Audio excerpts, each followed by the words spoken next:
Bonjour mes chers amis, et nous continuons le chapitre 23 de l'Évangile de Luc, et on est aujourd'hui au verset 44.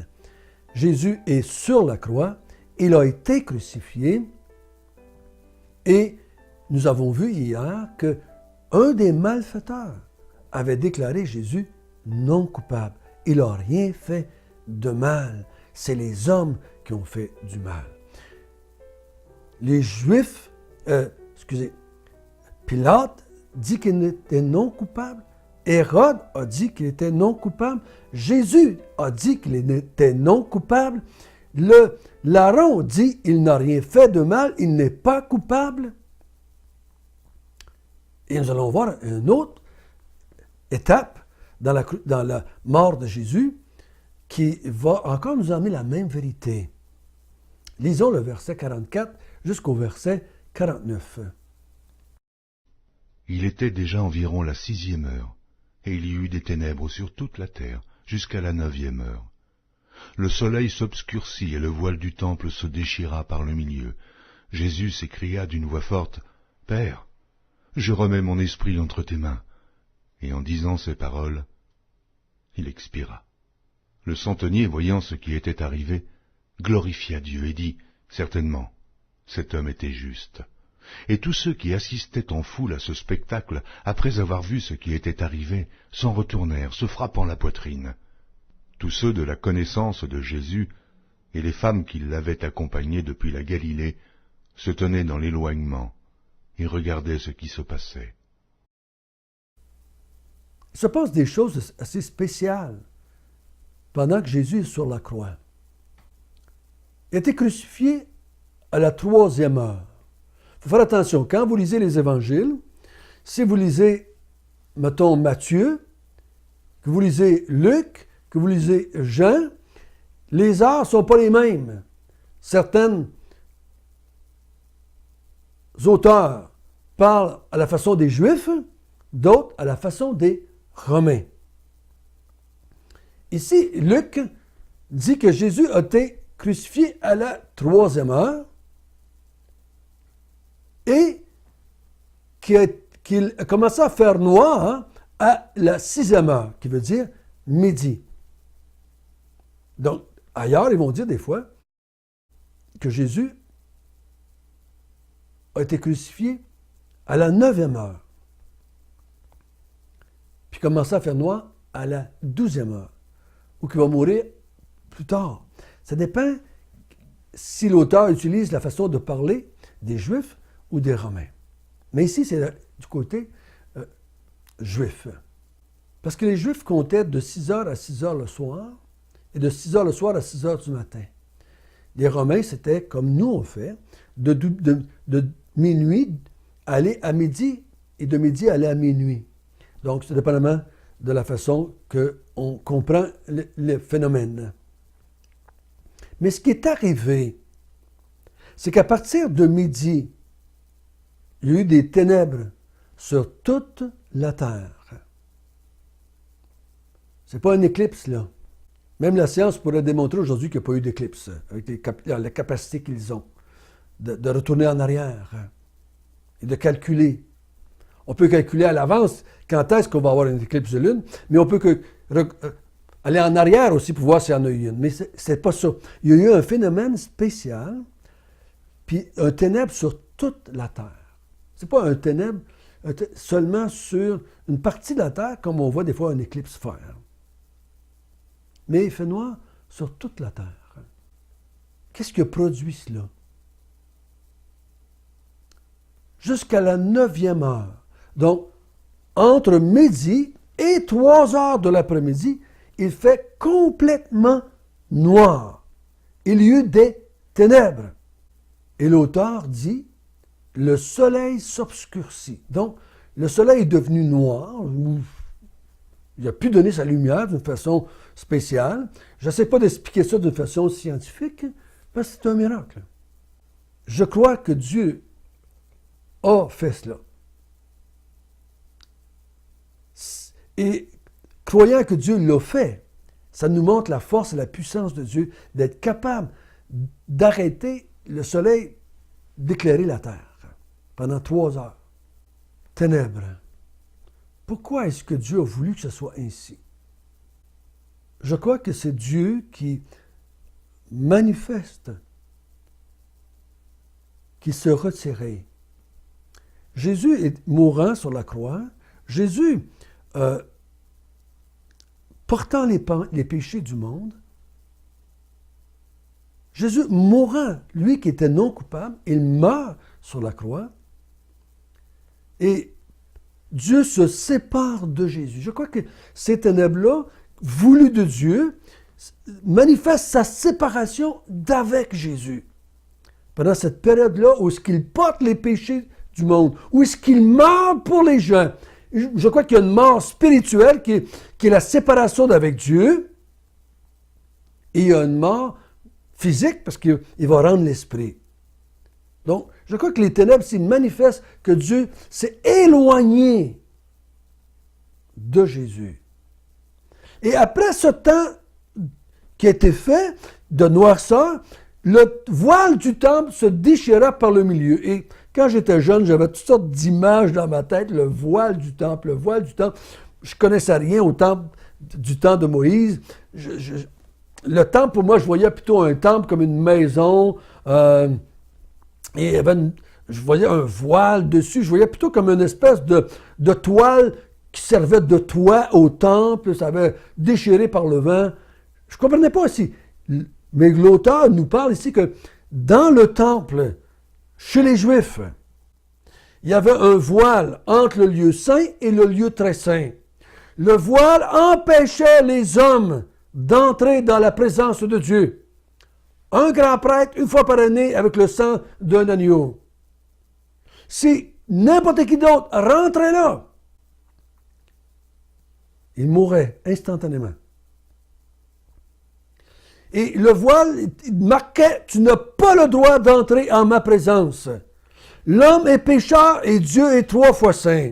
Tu ne peux pas rentrer dans ma présence. Tu n'as pas le droit sous peine de mort. Et là, à ce moment-là, Dieu déchire le voile. Lui-même, c'est un acte de Dieu. Il déchire le voile. À ce que j'ai pu lire, le voile avait quasiment 4 à 6 pouces d'épais de peau d'animaux. Et c'est Dieu qui a déchiré ça et a dit, maintenant, les hommes peuvent entrer dans ma présence. Pas tous les hommes, mais tous les hommes qui vont croire que Jésus était l'envoyé de Dieu, l'élu de Dieu. Tous les hommes qui vont croire que Jésus est mort, il a subi la colère de Dieu, peuvent entrer dans la présence de Dieu. Au verset 46, Jésus s'écria d'une voix forte, « Père, je remets mon esprit entre tes mains. » Et disant ces paroles, il expira. Jésus meurt à ce moment-là. Jésus a accompli le plan de Dieu pour le salut de l'humanité. Séparé de Dieu, qui était la mort spirituelle, et mort physiquement, qui était aussi une conséquence du péché. Quand Dieu avait dit à Adam, si tu manges de l'arbre, tu mourras, il y avait la mort spirituelle et la mort physique. Et Jésus a subi les deux pour l'être humain. Et vous allez peut-être me dire, mais François, on ne voit pas tout ça ici dans le texte. Non, c'est parce que l'auteur veut qu'on s'arrête sur autre chose. Hein? Il veut qu'on s'arrête sur autre chose. Mais on essaie d'expliquer ici. Les ténèbres, on dit c'est spécial. Le soleil qui s'obscurcit, c'est spécial. Le voile du temple, ceux qui sont sur le mont Golgotha, ou sur le crâne, ne sont pas conscients de cela. Je ne pense pas qu'il y a eu un bruit qui s'est entendu du temple de Jérusalem à la montagne de Golgotha. Je ne penserais pas.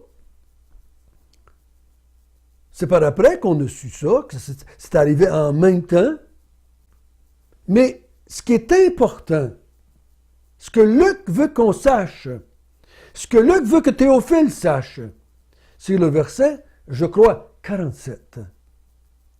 Le centenier, voyant ce qui était arrivé, glorifia Dieu et dit, certainement, cet homme était juste. Ou non coupable. Cet homme était non coupable.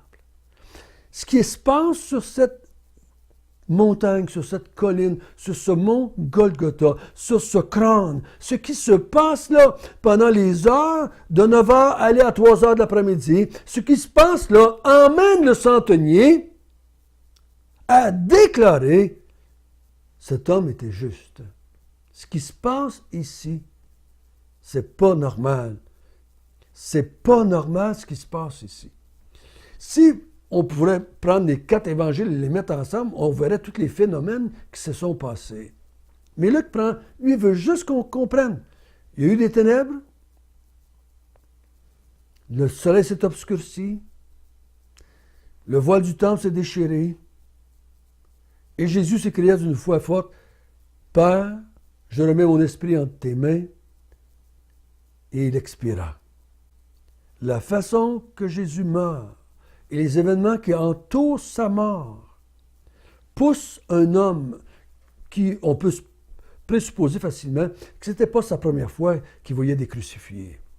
C'est peut-être pas la première fois qu'il voyait des gens mourir. Mais il dit ici, cet homme était juste. Cet homme, et regardez le verset 48. Et tous ceux qui assistaient en foule à ce spectacle, après avoir vu ce qui était arrivé, s'en retournèrent se frappant la poitrine. Signe de pénitence, signe de culpabilité. Ils savent que ce qui vient de se passer là fait de Jésus quelqu'un de non coupable et que les coupables, c'est eux.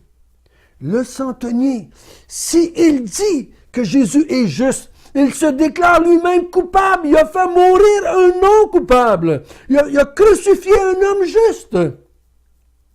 La foule qui se frappe la poitrine, qui assistait à ce spectacle, disent qu'il n'était pas coupable. Ils se frappent la poitrine, puis ils disent que c'est nous les coupables.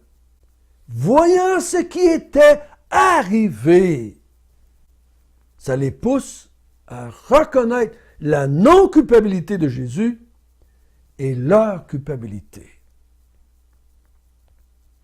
Oh, comme c'est important. Je crois que c'est ça qu'il faut retenir ici. Vous avez peut-être un paquet de questions juste avec Luc. Mais l'important, je crois que c'est sans équivoque. Voyant ce qui était arrivé, le verset 47. Voyant ce qui était arrivé au verset 48. Le centenier et la foule disent, non coupable cet homme. Nous sommes coupables. C'est ça qu'il faut retenir. Si vous lisez l'évangile de Luc, et si vous lisez les 4 évangiles, et vous regardez ce qui s'est passé pendant que Jésus était sur la croix, vous ne pouvez pas faire autrement que de dire « il n'était pas coupable ». C'est nous les hommes qui étions coupables. Mais Dieu offre le pardon à ceux qui reconnaissent cela. Il offre le pardon à ce centenier. Il offre le pardon à ceux qui se frappent la poitrine puis qui disent « c'est nous les coupables, c'est nous les humains qui sommes coupables ». Ce n'est pas Jésus le coupable. Jésus était non coupable, il était juste. Et il peut sauver les injustes que nous étions, comme on a vu hier.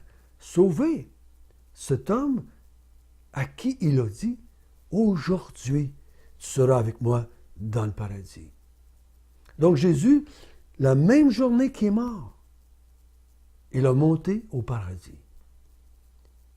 Il dit « Aujourd'hui, toi et moi, on va être dans le paradis. » Il n'a pas attendu 3 jours pour aller au paradis.